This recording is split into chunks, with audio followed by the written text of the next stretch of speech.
Assalamualaikum warahmatullahi wabarakatuh. Bismillah, walhamdulillah, thumma salatu wassalamu ala rasulillah, habibina wa qudwatina Muhammad ibn Abdillah, wa ala alihi wa ashabihi wa mawalah, wa man tabi'alah ila yaumil qiyamah, wa ba'da. Kembali tentang bulan Sya'ban, menghidupkan energi Sya'ban yang sedemikian mulia. Ada 4 cara Allah Subhanahu wa Ta'ala mengangkat amalan-amalan salih yang dilakukan oleh hamba-hambanya. Yang pertama, Allah Subhanahu wa Ta'ala mengangkat dan menerima amalan-amalan salih hamba-hambanya itu secara langsung. Begitu dikerjakan, langsung diangkat oleh para malaikat-malaikat Allah, dan Allah Subhanahu wa Ta'ala terima. Subhanallah. Ibarat kata, lo jual, gue beli. Allah Subhanahu wa Ta'ala bayar kontan. Ini tentunya untuk memacu semangat kita agar benar-benar mengutuhkan jiwa dan raga kita illa liya'budun. Yang pertama ini ditegaskan dalam satu riwayat sahih, riwayat Imam Turmudi dari sahabat Abdullah bin Shu'aib. Beliau menceritakan Nabi SAW itu gemar sekali sholat 4 rakaat tatkala matahari tergelincir. Dan ketika beliau ditanya tentang sholat 4 rakaat, 2 rakaat salam setelah matahari tergelincir, beliau kemudian bersabda, innaha sa'atun, bahwa ketika matahari tergelincir itu adalah momentum tuftahu fiha abwabus sama, di mana Allah Subhanahu wa Ta'ala membuka pintu-pintu langit. Fahabbu ayus'idali fiha amalun salih, karena matahari tergelincir itu adalah momentum pintu-pintu langit terbuka, maka saya senang, kata Nabi. Saya sangat suka ketika pada saat itu amal-amal solih saya naik, diangkat oleh Allah Subhanahu wa Ta'ala. Allah bayar kontan. Ini juga menjadi satu jawaban ketika ada yang bertanya, kenapa ya kalau dilihat dari 5 waktu yang ada, ternyata jumlah rakaat qobliyah ba'diyah yang disunahkan itu yang paling banyak zuhur. Yang paling banyak zuhur. Qobliyahnya 4 rakaat terbagi menjadi 2, ada yang muakkad dan ghairu muakkad. Zuhurnya sendiri 4 rakaat, lalu ba'diyahnya juga 4 rakaat, 2 rakaat muakkad, 4 rakaat ghairu muakkad. Maka jika kita kerjakan semua, itu jumlahnya ada 12 rakaat. Kenapa? Karena memang waktu tergelincirnya matahari itu Allah Subhanahu wa Ta'ala langsung menerima amalan-amalan soleh yang dikerjakan pada saat itu. Nah, riwayat ini memang dijelaskan sebelum Nabi SAW diwajibkan untuk sholat zuhur dulunya. Maka saya ingin mengajak diri saya dan kita bersama-sama, mari kita maksimalkan. Allah Subhanahu wa Ta'ala nerima secara langsung, Allah Subhanahu wa Ta'ala kontan juga memberikan balasan bagi kita bersama-sama yang mengerjakan ibadah-ibadah pada saat matahari tergelincir. Semoga Allah memampukan kita semua. Allahumma amin. Yang kedua, Allah Subhanahu wa Ta'ala juga menerima amalan-amalan soleh itu di sore hari bagi amalan-amalan yang kita kerjakan di siang hari. Dan Allah Subhanahu wa Ta'ala juga menerima amalan-amalan soleh yang kita kerjakan di malam hari. Kapan? Di pagi hari. Artinya dalam 12 jam, sebut saja begitu, kalau dibagi menjadi 2, Allah Subhanahu wa Ta'ala menerima amalan-amalan soleh itu. Mari kita simak bersama-sama satu riwayat sahih, riwayat Imam Muslim dari sahabat Abu Musa al-Asy'ari radhiyallahu anhu. Nabi Shallallahu Alaihi Wasallam bersabda, qama fina Rasulullah Shallallahu Alaihi Wasallam bi khamsi kalimatin. Rasul Shallallahu Alaihi Wasallam berdiri di hadapan kami dan menyampaikan tentang 5 kalimat. Faqala, beliau bersabda, innallaha ta'ala la yanamu. Sesungguhnya Allah Subhanahu wa taala itu tidak pernah tidur. Wala yambaghi ayyanama. Dan Allah Subhanahu wa taala tidak layak, tidak sayukyanya tidur memang. La ta'khudhuhu sinatu wala naum. Yahfadzul qista wa yarfa'u. Allah Subhanahu wa taala mengurangi bagian terhadap apa yang dikehendaki dan menambah bagian terhadap apa yang dikehendaki juga.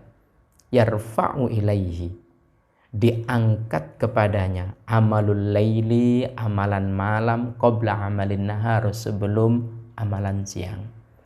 Wa amalun nahar, dan Allah mengangkat amalan siang, qabla amalil laili, sebelum amalan-amalan yang dikerjakan di malam hari.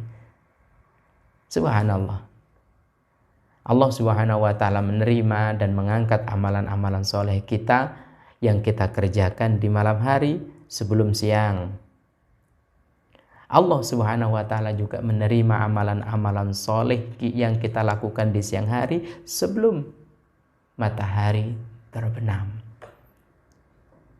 Maka dari sini memacu kita bersama-sama agar supaya benar-benar menjaga aktivitas kita. Kalau kita pertama menyebutkan wa ma khalaqtul jinna wal insa illa liya'budun, ayo kita maksimalkan. Nah, terkait dengan ini, dalam satu riwayat yang lain dijelaskan bahwasanya ada malaikat yang diperintahkan oleh Allah Subhanahu wa taala untuk menjaga manusia itu di siang hari, menjaga umat Islam khususnya di malam hari.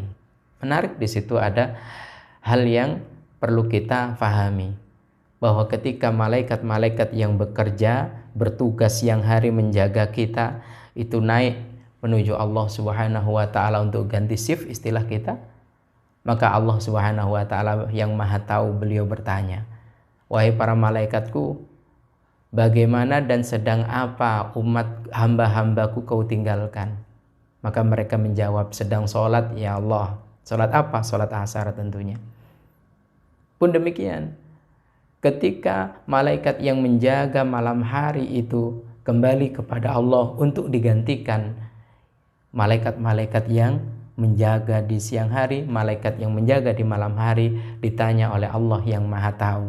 Allah yang Maha Tahu bertanya, wahai malaikatku, bagaimana keadaan dan sedang apa hamba-hambaku kau tinggalkan? Maka mereka menjawab, sedang ibadah ya Allah. Renungan kita adalah, jika kita bersama-sama pas di saat itu tidak sholat, apa yang terjadi? Maka sholat subuh, sholat asar, itu sholat yang termasuk posisi kita ditanyakan pada saat itu oleh Allah Subhanahu wa taala kepada para malaikat. Maka sekali lagi, disiplinkan ibadah siang kita, Allah terima sebelum matahari terbenam. Disiplinkan ibadah malam hari kita, karena Allah Subhanahu wa taala menerimanya sebelum matahari terbit. Yang ketiga, Allah Subhanahu wa taala menerima amalan-amalan soleh kita setiap pekan. Setiap pekan malaikat sibuk merangkum amalan-amalan soleh yang kita lakukan, lalu dibawanya kepada Allah Subhanahu wa taala. Sebagaimana riwayat Imam Muslim dan juga Imam Tirmidzi, Nabi dari sahabat Abu Hurairah radhiyallahu anhu, Nabi sallallahu alaihi wasallam bersabda, tu'radul a'mal 'ala Allah taala. Diangkat amalan-amalan yang dilakukan oleh hamba-hamba Allah kepada Allah Subhanahu fi kulli yaumi khamisin, setiap hari Kamis, wa itsnain, dan juga hari Senin. Lalu apa yang Allah berikan? Fayaghfirullah likulli imri'in la yusyriku billah. Maka Allah Subhanahu wa taala mengampuni dosa-dosa semua hamba-hambanya yang tidak menyekutukan Allah Subhanahu wa taala. Illa rajulan, kecuali Allah tidak mengampuni seseorang kana bainahu wa baina akhi syahna, di mana orang itu dengan saudaranya masih menyimpan dendam. Ini hati-hati. Kalau kita masih menyimpan dendam dan benci kepada saudara kita, maka kita tidak mendapatkan bagian ampunan Allah Subhanahu wa taala yang Allah tebar dan Allah tabur di hari Kamis dan hari Senin. Yang pada saat itu Allah Subhanahu wa taala menerima amalan-amalan soleh kita. Semoga Allah memampukan kita menata dan merapikan ibadah kita dalam sepekan, karena itu disetorkan kepada Allah Subhanahu wa taala. Yang ketiga, Allah Subhanahu wa taala menerima amalan-amalan soleh kita dalam kurun waktu 1 tahun, disetorkan kepada Allah Subhanahu wa taala. Ibadah dalam 1 tahun itu dirangkum menjadi 1, lalu disetor di 1 bulan. Bulan apakah itu? Yaitu bulan yang oleh Nabi Shallallahu Alaihi Wasallam disebut sebagai bulan yang banyak orang melupakannya, bulan Sya'ban. Sebagaimana yang diriwayatkan dalam riwayat sahih Imam Nasa'i dan Imam Ahmad dari sahabat Usamah bin Zaid radhiyallahu anhu. Ia bertanya kepada Rasul, "Qultu ya Rasulullah," saya bertanya kepada Rasulullah, "Wahai Rasulullah, lam araka tasumu min syahrin minas suhur." Saya itu tidak pernah menyaksikan jenengan itu berpuasa di 1 bulan matasum min Sya'ban, seperti engkau puasa di bulan Sya'ban. Ya Allah, kalau di bulan Sya'ban itu engkau puasa banyak sekali Rasul, ada apa sebetulnya? Gitu. Di bulan yang lain engkau puasa, Rajab engkau puasa, di bulan Muharram engkau puasa, di bulan Dzulhijjah engkau puasa, bulan Syawal engkau puasa, tapi tidak sebanyak kau lakukan puasa sunnah itu di bulan Sya'ban. Bulan Sya'ban lah yang paling banyak engkau mengerjakan puasa. Kenapa wahai Rasul? Rasul sallallahu alaihi wasallam kemudian menjawab, qala dzaka syahrun. Bulan Sya'ban itu adalah 1 bulan yaghfulun nas, di mana kebanyakan orang lupa minhu darinya. Bulan itu adalah bulan Sya'ban itu antara bulan Rajab dan bulan Ramadan. Bulan Rajab ada momentum Isra dan Mi'raj, yaitu makhluk bumi yang melangit. Bulan Ramadan itu ada momentum nuzulul Quran, makhluk langit yang membumi. Nah, di antara keduanya ini ada bulan Sya'ban. Inilah bulan yang dilupakan. Kenapa? Karena umat Islam terfokus kepada bulan Rajab yang kemuliaannya ada Isra dan Mi'raj, bulan Ramadan yang kemuliaannya itu ada nuzulul Quran. Maka beliau kemudian menyebutkan wa huwa syahrun, bulan Sya'ban itu bulan turfa'ul a'mal ila rabbil alamin, diangkatnya dan diterimanya amalan-amalan salih hamba-hamba Allah kepada Allah Subhanahu wa taala, kepada Tuhan semesta alam. Maka beliau menutup sabdanya, wa ahabbu an turfa'a amali wa ana shaim, dan saya suka, saya senang sekali ketika amalan-amalanku diangkat menuju Allah Subhanahu wa taala sedang keadaanku dalam keadaan shaum, dalam keadaan tahan lapar, tahan dahaga. Nah, inilah yang jangan sampai kita melupakannya. Semoga Allah Subhanahu wa taala memampukan kita semua untuk totalitas di bulan Sya'ban ini, meskipun dalam keadaan dan kondisi seperti saat ini. Jalanan boleh sepi, pasar boleh sepi, sekolah boleh sepi, termasuk juga masjid boleh sepi, tapi hati kita harus ramai di bulan Sya'ban ini. Mungkin kesibukan kita totalitas ada di rumah kita. Ya, kesempatan emas untuk fokus beribadah di bulan Sya'ban, karena di bulan Sya'ban Allah Subhanahu wa taala mengangkat dan menerima amalan-amalan soleh kita semuanya. Apapun itu bentuknya, amalan-amalan soleh Allah Subhanahu wa taala terima di sisinya.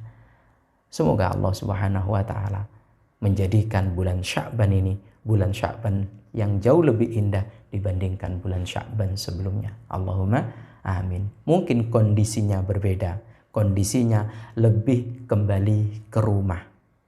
Kita tanya, kita latih anak-anak kita, yuk puasa Sya'ban. Kita ajak keluarga kita, yuk kita jadikan momentum buka bersama bukan hanya di bulan Ramadan, tapi buka bersama, makan bersama keluarga juga di bulan Sya'ban. Memperbanyak puasa berarti melawan lupa terhadap bulan Sya'ban.